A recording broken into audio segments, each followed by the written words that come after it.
Hello, welcome back to the channel, and I've got a double review. So we've got Marble Beers, so Marble Beers Limited in Manchester, and we've got a blonde, dry hopped blonde Pips Disco, and right up my street we've got Rocket, a best bitter, coming in at 4.8%. I'll do that second, because I always like, you know when you have something and it's like if you're having your favourite food, you always try and keep your favourite bit on the plate till last. That's what I'm like with beers. It's like I'm going to keep the one that I think I'm going to like most till last. So anyway, let's crack into it. So yeah, it's got Pips Disco. Get it. Sort of exploded.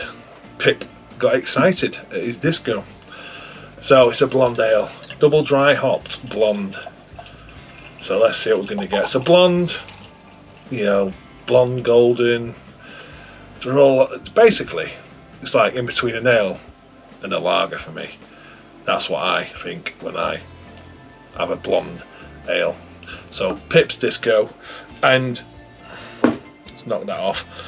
You can see what I'm saying about that colour is very straw-like, very lager, very pale. It's got the lager look about it. Got a nice little white head. Nothing much going on about the head, to be honest with you. Looks great in that glass though, because it does show up the typical Manchester weather that we get. It looks good. Carbonation a little bit there. A bit of chill haze on the glass, but yeah, it's fairly clear. If I'm honest, it's just a slight haze going on there. Aroma. It's got like a sherbet. It's like a sherbety, citrus sherbet. You know years ago you had you had a licorice and you could dip it in some sherbet. I can't remember what they were. I've got that. It really is like that. It smells good, if I'm being honest, I'm not pulling out tropical notes or anything like that. It's got this sherbety lemon, which is still quite inviting. I'm not getting any malt. Not on the aroma anyway. Okay, cheers. That sherbety lemon follows through on the taste for me. Got it in my head now. I feel like I just need a piece of licorice and dip it in the glass. Oh, I don't know, what were they called? I don't know. I'm not even going to try and think about that. It's got a nice, refreshing. Yeah, it's got a really refreshing note about it. It feels light body. What's the ABV? I would never have guessed 4.5. It feels lighter than that. It feels like a lighter ABV than that. It feels like I'm in the 3%. But it's got a nice flavour there. It's light bodied, but it is all about this sherbety lemon note on this very, very low, light malt base. I won't be surprised if that's just literally like a ultra pale malt, that you can get, because it's just so light on the malt. It's got this nice sherbety lemon zing going on about it. Really refreshing and very, very sessionable. I would buy it again. 100% I'd buy that again. I bet it's really nice on draft actually. I can't get over the sherbet. Let me get my glasses. I'm going to have to ask Mrs. B to try that, because that sherbet note, there's a little slight bitterness there right at the back. Pips Disco dry hopped blonde. Easy drinking, first thing it says. Yes, with an approachable and soft malt base, yeah, this ale holds nuanced hop aromatics of lemon and lime. I'm getting lemon sherbet. Red berries and a rounding eucalyptus finish. Nope, eucalyptus, is that not like when you have like a, what them, that's another thing I'm thinking of now, but lockets. Do they have like a honey eucalyptus? I don't know. Store it bright and cool, pour slowly to leave any sediment in the can. Marble Beers, 500ml can, fantastic. I'd have it again. It's really refreshing. It's bang on for summer. It really, really is. That's decent. What I'll do now, I'll go and finish that. I'm going to come back and we'll have Rocket, and I'm hoping that's not going to let me down. That's good though. That's a good beer. Okay, we're back. Right, let's crack into this. Rocket Best Bitter, 4.8%. I am really looking forward to this. Now, is it the Marble do a fantastic Manchester bitter, which is the lighter side of bitters. It's a Manchester bitter. It's what they are. They're lighter malt, a little bit more bitter, and you know, like the Boddington's bitter, a little bit more hop note characters going on there compared to the Yorkshire bitters, which are more malt forward. So I don't know what they've done with this, because the Manchester bitter, I think it's about 4.2%. I might be wrong with that. But this is 4.8%. This is a best bitter. Is it going to be darker, or is it still going to be on the lines of a Northwest or a Manchester style bitter? Going to be interesting. Let's see. Never had this, so totally new to me. Some of that out there. Let's go for it. It is slightly darker, definitely, than the Manchester bitter. So we're touching over towards the Yorkshire bitter. It looks like I remember Stone's bitters, and it's got that sort of look about it, which is definitely darker than, it's not as dark as like some of your Yorkshire bitters, but it's definitely got a little bit more darker than well, it's 100% darker than the Manchester bitter and the Boddington's bitter as well.